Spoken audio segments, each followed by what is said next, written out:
오늘 우리에게 주시는 하나님의 말씀 다니엘서 11장 31절부터 33절까지 말씀입니다. 다니엘서 11장 31절부터 33절까지 말씀. 저와 함께 한 절씩 교독하시고 33절은 함께 읽겠습니다. 군대는 그의 편에 서서 성소 곧 견고한 것을 더럽히며 매일 드리는 제사를 폐하며 멸망하게 하는 가증한 것을 세울 것이며 그가 또 언약을 배반하고 악행하는 자를 속임수로 타락시킬 것이나 오직 자기의 하나님을 아는 백성은 강하여 용맹을 떨치리라. 함께 있습니다.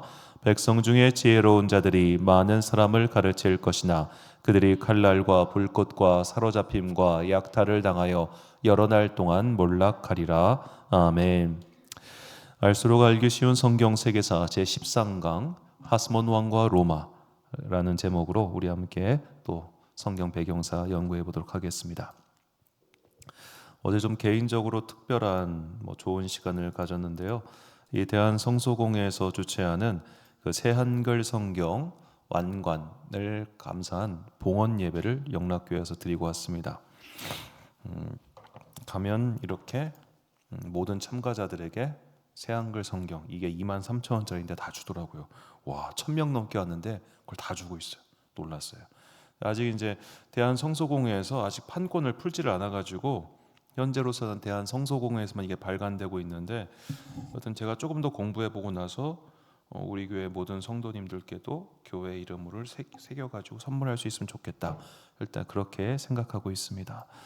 오랜만에 이제 대한성소공회 제가 항상 관심을 가지고 저도 한때는 여기 직원으로 취직하는 게 꿈일 정도로 참 좋은 이제 법인인데, 이 대한성소교회 역사를 간단히 소개하면 일단 이게 언더우드 아펜젤러가 조직한 상임성서위원회부터 시작을 했습니다. 그러니까 우리나라는 참 특이하게 선교사들이 성경을 번역해서 들어온 나라가 아니라 이미 우리나라 안에서 한글 성경이 있었습니다.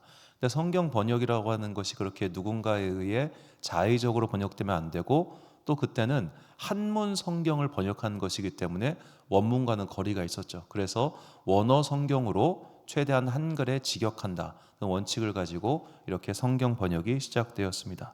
자, 이때부터 지금까지 우리나라 성경 번역이 최대한 원어를 직역하는 것에 어찌 보면 내가 볼 땐 집착하고 있는 것 같은데, 그런 이유는 바로 이런 배경이 있습니다.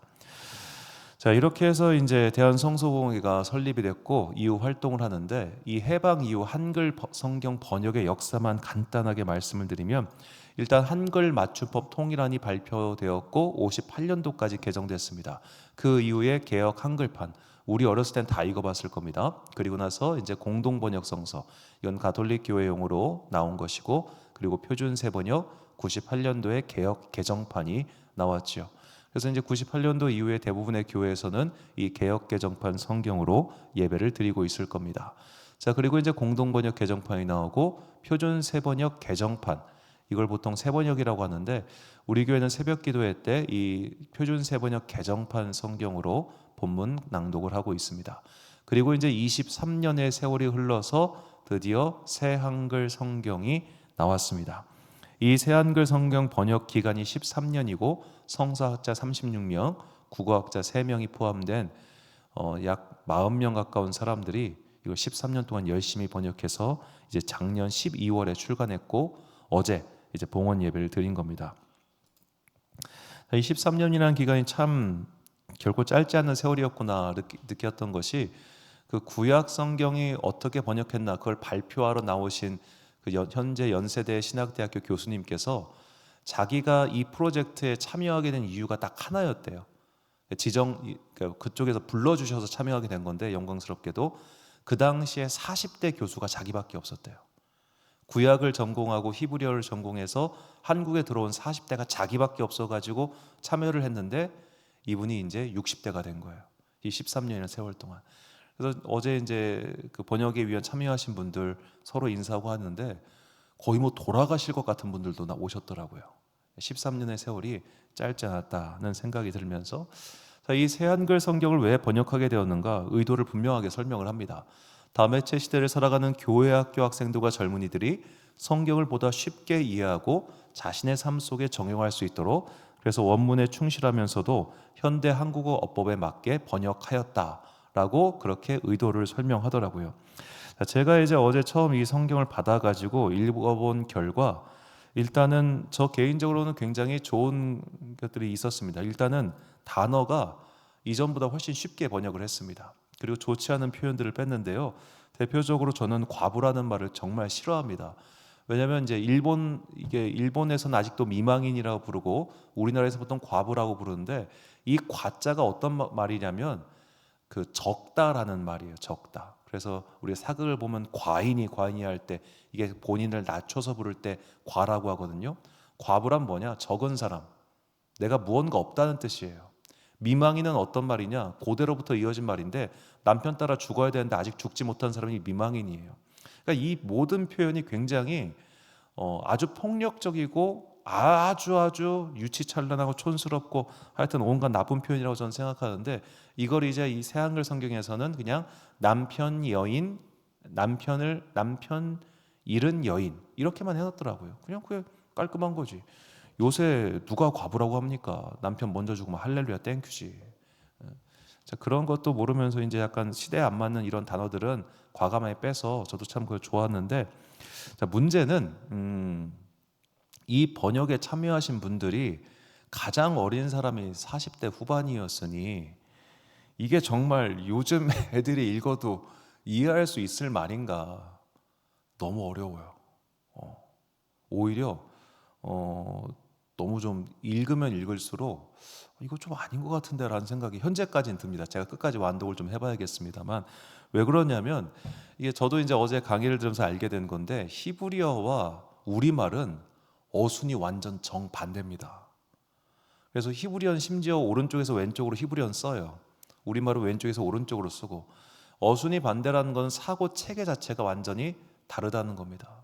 그러니까 영어나 헬라어 같은 경우는 주어, 동사, 목적어고 우리나라 말은 주어, 목적어, 동사 이렇게 되어 있는데 보통 이런 말을 쓰는 게 전 세계 언어의 90%래요. 그런데 히브리어는 VO라고 해가지고 동사가 제일 먼저 나와요. 이런 언어는 전체 언어의 7%밖에 안 된다고 합니다. 그 7% 되는 언어를 우리나라 말로 번역을 했는데 최대한 원문의 느낌을 살리려고 하다 보니까 우리말 같은 경우는 목적어가 뒤에 나와야 되잖아요. 그래야지 이제 뭔가 어순이 맞고 했거든요. 근데 여기 특히 시편 같은 경우는 아예 여기를 목적어를 앞에다 넣어 버렸어요. 대표적으로 이제 산상수훈 같은 경우를 복이 있도다 어떤 자들이여 이런 식으로 번역을 하는 거예요. 그런데 제가 읽을 때는 물론 저는 이제 워낙 옛날 성경에 익숙한 사람이라 그럴 수도 있겠습니다만 글쎄다라는 생각이 드는 거예요.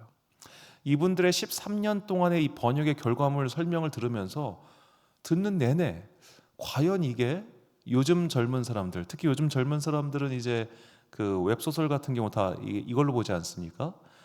저는 소설을 워낙 좋아하다 보니까 제가 옛날의 소설들이 요새 이제 번역해가지고 다시 이런 플랫폼으로 나오는 경우가 있거든요.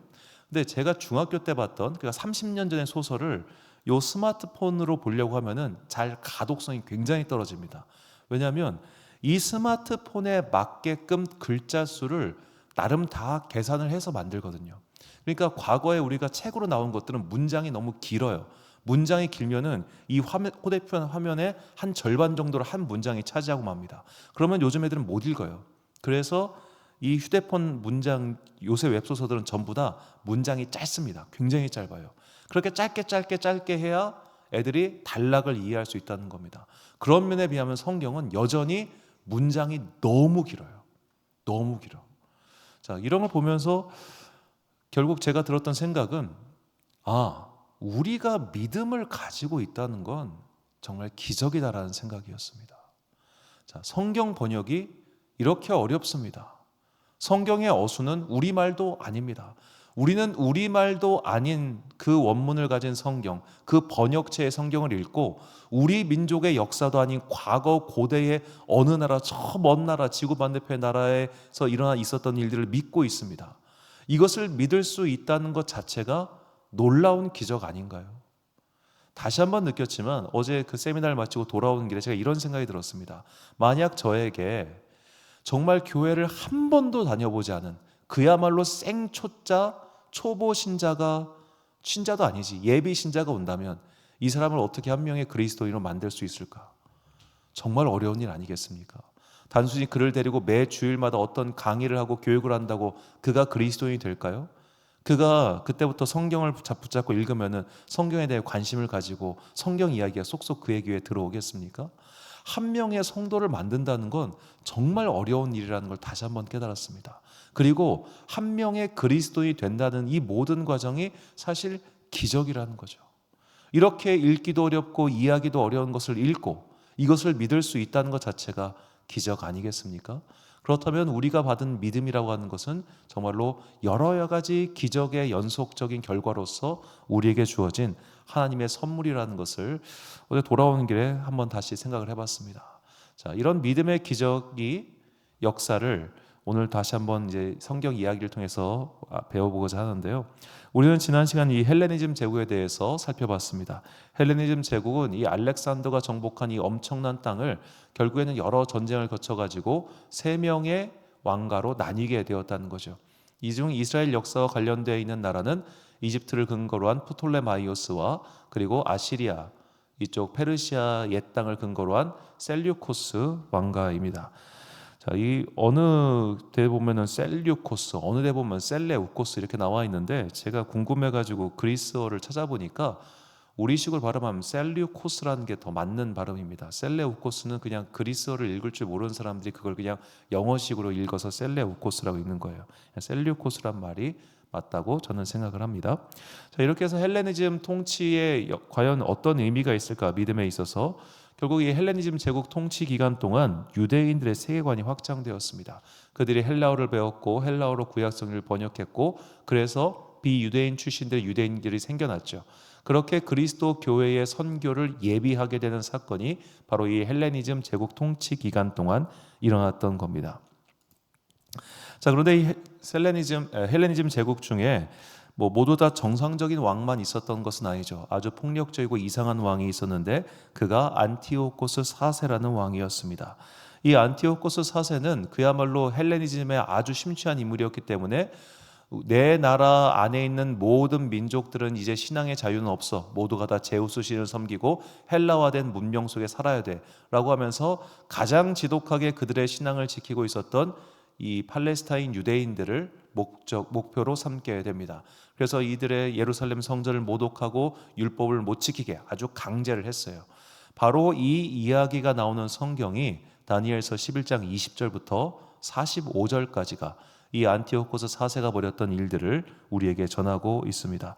자, 오늘 본문 31절과 32절 말씀.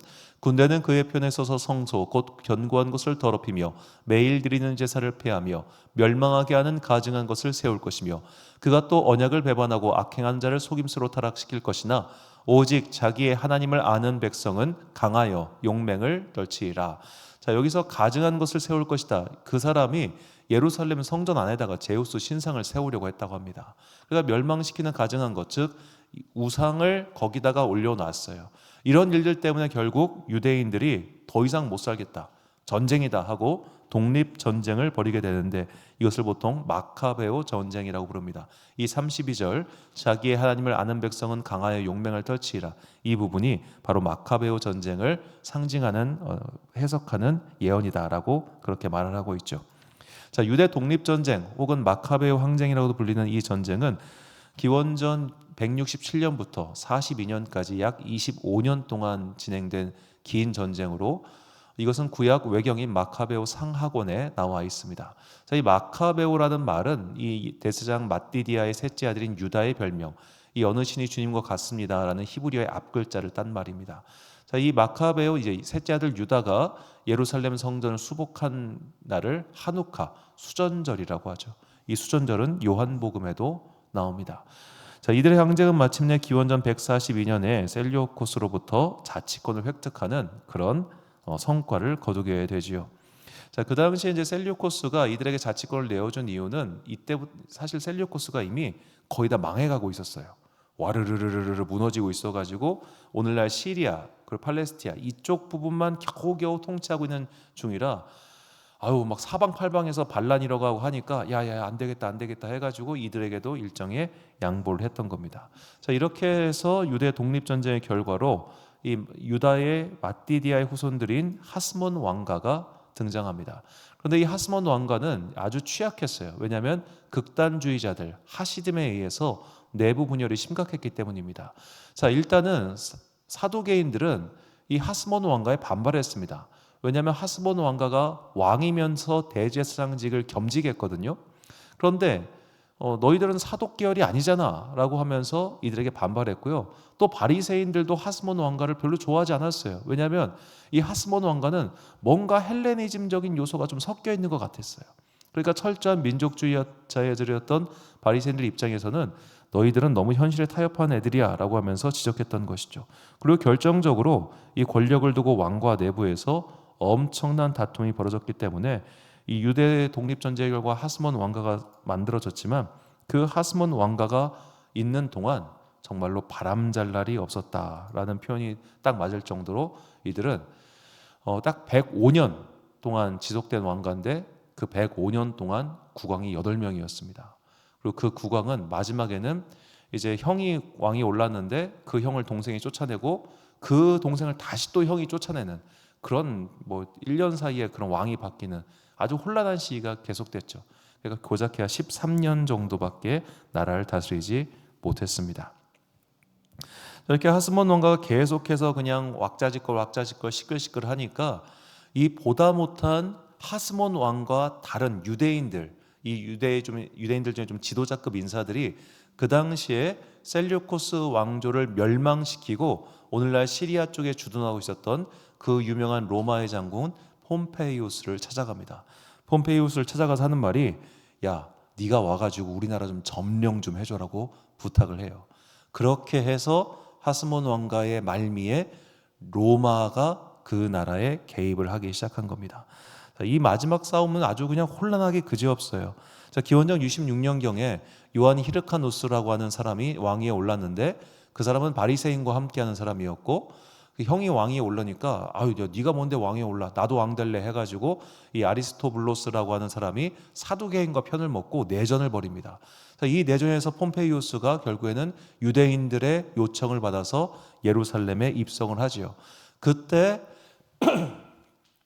이제 예루살렘 안에서 이 몇몇 사람들이 어떻게 또 외세가 들어오냐 해가지고 결사항전을 벌였는데 이 폼페이우스가 아주 똑똑하게 안식일에 공격을 해가지고 이제 그들을 점령합니다. 이때 사실상 로마의 속주가 된 것이죠.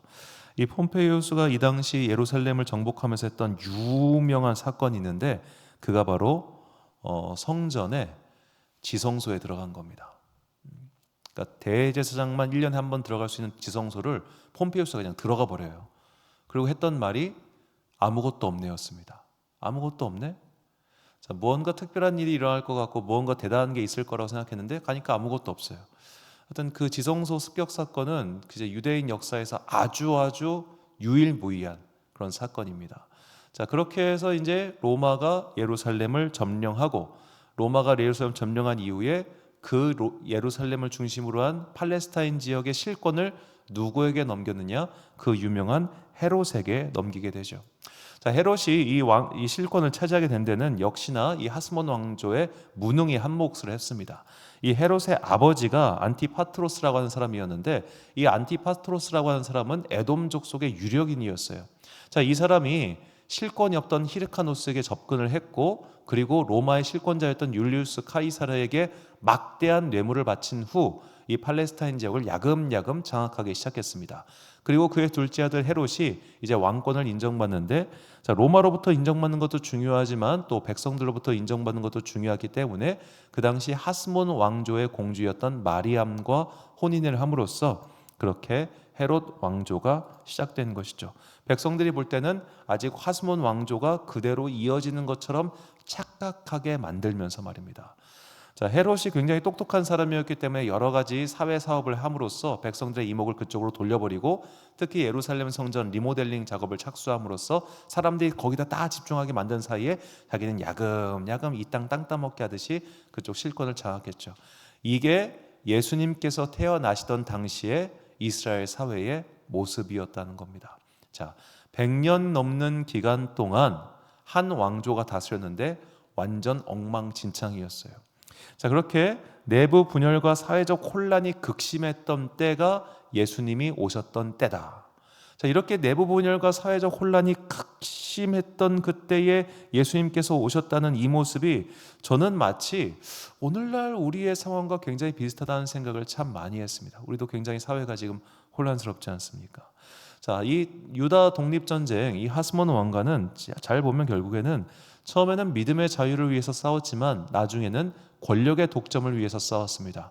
이들은 하나님을 믿지 않았고 기다리지 않았고 외세와 자기들의 힘을 믿고 싸웠어요. 이때 이들의 힘이 되었던 자들이 극단주의자들이라 할 수 있는 하시딤이었습니다. 이 하시딤이라는 말이 굉장히 재밌어요. 이 하시딤은 히브리어 헤세드, 자비의 변형입니다. 그런데 이들이 추구하는 바가 다 달랐어요. 그러니까 바리새인도 하시딤이고 사두개인도 하시딤이고 열심당원도 하시딤이고 에세네파도 하시딤입니다. 뭐냐? 결국에는 자기가 생각하는 하나님의 자비가 다 다른 거예요. 이게 하나님의 자비다, 저게 하나님의 자비다, 이게 하나님의 말씀이다, 저게 하나님의 말씀이다. 이러다 보니까 이 극단주의들 속에서 분열이 가속된 것이죠. 결국 백성들은 이 시대에 엄청나게 혼란스러웠을 겁니다. 내가 도대체 어느 말씀을 믿어야 되는 거야? 도대체 누구의 말을 따라야 되는 거야? 정치 지도자들은 무능했고 각자 율법을 맡았다는 종교인들도 각자 다른 이야기를 하고 있었어요. 에세네파, 야 세상을 떠나. 요즘식으로 말하면 다 기도원 가서 기도하고 있어. 하나님의 나라를 기다려. 그렇게 말을 하고, 바리새파, 야 무조건 안식일 준수해야 돼. 안식일에 철저하게 말씀을 지켜야지. 뭐 딴 생각하지 말고 무조건 말씀 지켜. 율법적으로 살아. 이렇게 이야기하고, 사두개인, 일단 교회 와서 예배드려. 일단 1년에 절기 꼭 지키고 와서 예배만 드려. 이렇게 이야기하고 있고, 각자 다른 이야기를 하면서 사회적 혼란이 가속되고 무언가 의지할 수 없던 이때 예수님이 오신 겁니다. 이 상황을 바꿔 이야기하자면 저는 그런 생각이 들었어요. 이렇게 혼란한 중에 예수님을 믿는다고 하는 것은 얼마나 기적 같은 일인가라고 말이죠. 모두가 다 내가 진리입네, 이게 진리입네, 저게 진리입네, 아니네, 우리는 우리의 힘으로 무언가를 이루어야 되나 라고 그렇게 각자가 외치는 상황 속에서 예수님이 하나님의 아들이시고 그분이 나의 구세주이시고 그분을 믿는 것이 진정한 영생의 길, 진짜 생명의 길이라는 것을 어떻게 그들이 믿을 수 있었을까요? 예수님의 제자들과 그를 따르는 사람들이 바로 성령 하나님께서 그들에게 믿음을 선물로 주시지 않는 한 이 믿음 자체가 불가능하다는 겁니다. 그러니까 예수님 시대에 예수님을 앞에 두고 바리새인들 그 많은 기적을 보고 그 많은 말씀을 들었지만 끝까지 그분을 믿지 않고 죽이려 들잖아요. 사두개인들이라고 그 기적의 소식을 못 들었겠습니까? 그런데도 야 저거는 마귀의 힘을 빌려서 하는 거지 하나님께서 주신 게 아니야 라고 예수님을 끝까지 거절합니다. 자, 혼탁한 시대일수록 믿음을 붙잡을 것 같은데 반대로 혼탁한 시대가 될수록 각자가 믿는 말을 더욱더 붙잡고 그렇게 해서 하나님을 등지게 되는 것이 이 마지막 시대의 모습이라는 겁니다. 그래서 우리는 오늘 우리가 가지고 있는 이 믿음이라고 하는 설물이 얼마나 기적적인 사건인가를 결코 잊어서는 안 됩니다. 바꿔 말하자면 내가 누군가에게 복음을 전하고 싶다면 혹은 내 주변 누군가가 정말로 하나님을 신실하게 믿기를 간구한다면 여러 가지 인간적인 방법 이거 해봐 저거 해봐 그걸 할 게 아니라 정말로 그를 위해서 간절하게 기도하라는 말씀입니다. 믿음은 하나님의 선물이기 때문에 하나님이 영이신 성령님이 아니고서는 그 누구도 주님을 주님이라 부를 수 없지요. 결국 믿음은 하나님께서 주신 기적적인 사건이라는 것을 잊지 마시고 내가 받은 기적에 감사하며 또한 내가 기도하는 그 사람을 위해 기도할 때 다른 여러 가지 방법들을 간구할 것이 아니라 오직 주님의 영으로 가능함을 믿고 그렇게 성령님의 임재를 기도하는 우리 모두가 되어야겠습니다. 사도 바울은 말합니다. 에베소서 2장 8절 말씀 한 목소리로 봉독하겠습니다. 시작. 너희는 그 은혜에 의하여 믿음으로 말미암아 구원을 받았으니 이것은 너희에게서 난 것이 아니요 하나님의 선물이라. 아멘. 사랑하는 지혜빛 광성교회 성도 여러분, 그리고 이 예배 함께 참여하고 계신 귀한 주님의 자녀 여러분, 우리는 하나님의 선물인 믿음을 받은 자들입니다. 하나님께서는 이 믿음이라는 선물을 성령님을 통해서 주십니다. 결코 사람의 계획, 의지, 방법으로 주시는 것이 아닙니다. 그러므로 성도는 기도해야 하는 사람입니다. 여러 가지 계획을 세우고 힘을 모아서 그 뜻을 펼치고자 하는 그 마음은 알겠으나 그런 것들로 하나님의 일은 일어나지 않습니다. 하스몬 왕가의 마지막 모습을 보십시오. 그들은 분명히 신앙의 자유를 위해서 무려 20년 넘는 기간 동안 큰 적과 열심히 대적했지만 그 결과 그들은 완전히 망했습니다. 믿음은 결코 지켜지지도 못했고 성전의 오염도 방지할 수 없었습니다. 사람의 힘을 모아 사람의 힘으로 싸우면 결과물은 결코 믿음의 열매가 나오지 않습니다. 성경과 역사는 이것을 우리에게 분명히 보여주고 있습니다. 그래서 우리가 상황이 어려울수록, 뭔가 환란이 구체적일수록 그 구체적인 환란을 극복하기 위해 구체적인 계획을 세우는 게 아니라 더욱더 열심히 기도해야 된다는 거예요. 그 기도를 통해서 하나님이 일하실 공간을 확보해 놓는 것이고, 그 기도를 통해서 우리 안에 성령 하나님께서 임재하사 정말로 기적과 같은 믿음의 선물들이 각 사람에게 오는 것입니다. 기도야말로 정말로 그리스도인의 가장 핵심적인 행동이라는 것을 잊지 마시고, 오늘 나의 믿음에 감사하고 또 다른 사람의 믿음을 위하여 기도하는 그런 여러분과 제가 되시기를 주님의 이름으로 축원합니다. 기도하겠습니다. 사랑과 내가 풍성하신 아버지 하나님, 우리에게 기적 같은 믿음이라는 선물을 주셔서 감사합니다. 혼탁한 시대를 자기의 힘으로 자기의 의지로 살고자 했던 자들은 모두 믿음을 잃어버렸고 결국 멸망의 구렁텅이에 빠졌지만, 우리는 어려운 시대일수록 나의 힘으로 그것을 극복하는 것이 아니라 성령 하나님의 힘에 의지하여 하나님의 일하심을 기다립니다. 주님, 우리에게 끝까지 기다릴 수 있는 믿음의 능력을 더하여 주옵소서. 또한 아직 주님을 받아들이지 못하고 주님을 믿지 않는 모든 나의 지인들을 위하여 간구하오니 주님, 그들에게 성령의 은혜, 성령의 선물을 내려주사 그들 또한 그리스도인이 되어 영생 복락을 누리는 기적을 체험하게 하여 주옵소서.